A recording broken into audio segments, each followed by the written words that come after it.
Flow is a term introduced in the early 90s by a psychologist named Mihaly Csikszentmihalyi, who conducted massive research on the state of flow. According to Csikszentmihalyi, flow is a state in which people are so involved in an activity that nothing else seems to matter. The experience is so enjoyable that people will continue to do it even at great cost for the sheer sake of doing it.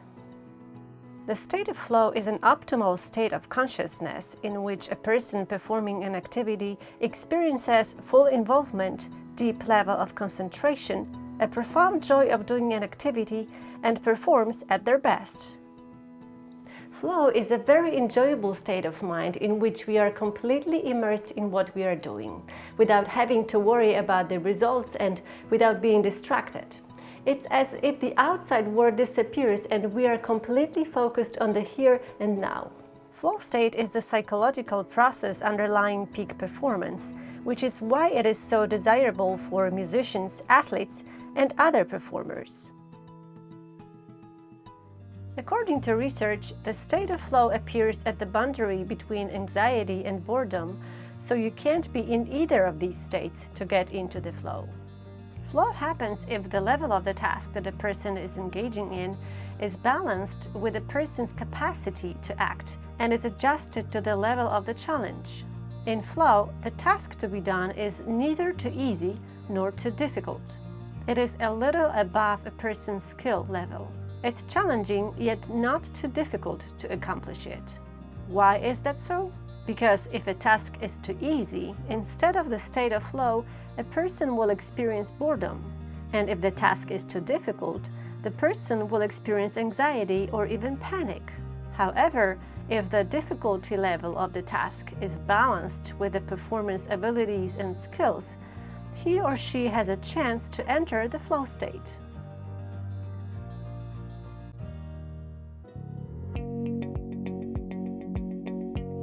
Yes, everyone can and should experience the state of flow. However, according to Csikszentmihalyi's research, there are people who are more prone to experiencing flow. They have so-called autodelic personality. These people are internally motivated and they do what they do not because of any external rewards, but because they simply love what they are doing. They are more persistent, curious, open to experiences, action-oriented, positive. They like challenges and they like to learn.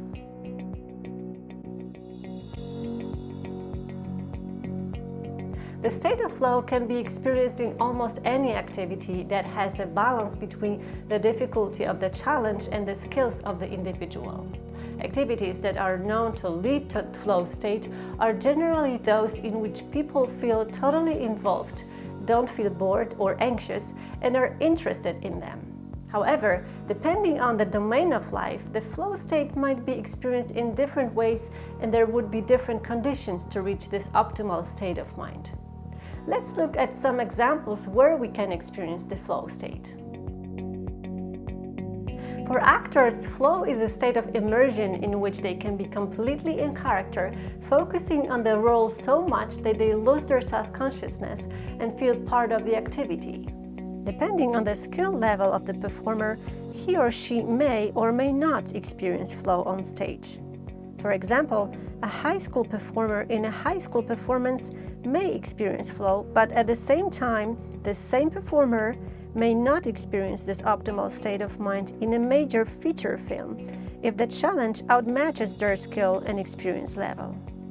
To be able to reach the state of flow, even professional actors must develop mental and professional skills to meet the level of the challenge. The same rules apply to dance, and there are the same triggers for flow as in other domains. Professional dance is an activity that is physically demanding, requires intense training, is creative, and involves performing for the pure joy of doing the activity. Research has shown that dancers experience 3 dimensions of flow the most: balance of challenges and skills, complete focus, and autodelic experience, which is simply doing an activity for its own sake.